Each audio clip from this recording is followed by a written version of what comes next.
Okay, Pierre, here's the explanation. I know it looks like a big page with a whole bunch of stuff on it, but here's how it goes. I'm just going to do the highlight tool, because I think just with this information you'll get this out, okay? Alright, let's have a look at triangle A. Let's have a look at triangle ABD. Okay, we're just looking at this triangle. Okay, if this is theta, then this is 90 minus theta, okay? Then what I do is I just use sine theta, okay? Because if you look in triangle ABD, sine theta is just opposite over hypotenuse. So it's dB over 6. There it is there, dB over 6. Okay, sorry about that. Okay, so then what happens is, let's look at the triangle BED. In triangle BDE, if this angle here is 90 minus theta, well, this is a right angle, so this has got to be theta here. So then what I do is I use this triangle to find DE.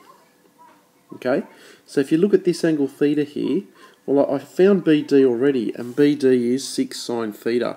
If I had a bigger picture, I'd write 6 sine theta right here.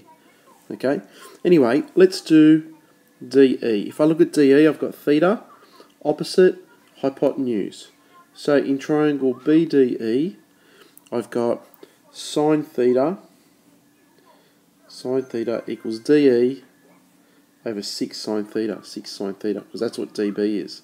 Okay, so then I just rearrange and I say DE equals 6 sine squared theta, because when I bring this up here, it becomes sine squared theta. Okay, so what I've got now is, and if I had a bigger picture, I'd write it on, but DE, if you like, that one there, that now is 6 sine squared theta. Okay, now by the same thinking, if you look at theta here, if that's theta, then this one here must be 90 minus theta. Okay, because this is a right angle, this is a right angle, so that means the angle EDF in triangle EDF must be theta. So when I look at this now, I say that EF, okay, is opposite over hypotenuse. So I've got sine theta again is FE over 6 sine squared theta. So theta, EF, 6 sine squared theta, which I found here. Okay, so I get FE equals 6 sine cubed theta, because when you bring this up here, it just becomes cubed. Okay, so that's really helpful. So I've done the first part of the question. That's done. Okay, now I'm not going to do the second bit for you because I think it follows quite easily. Okay, the reason it's 3 marks, we'll see. Okay, so let's just check. We've got BD. BD is 6 sine theta. So BD is 6 sine theta. Then FE, the next one along, okay, is 6 sine cubed theta. So if you think about it, it goes like this. Sine theta, sine squared theta, sine cubed theta, sine of the 4 theta, sine of the 5 theta.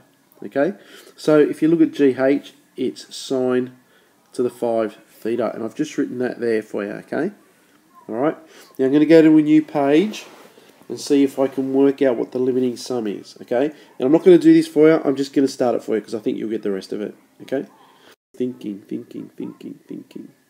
Okay, so I've got 6, so I've got 6 sine theta plus 6 sine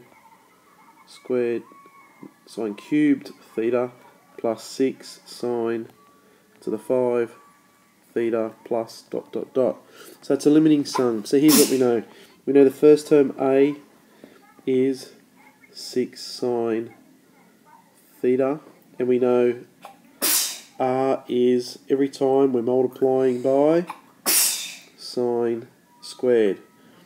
I think you know how to do the limiting sum from there. And that's all I'll do.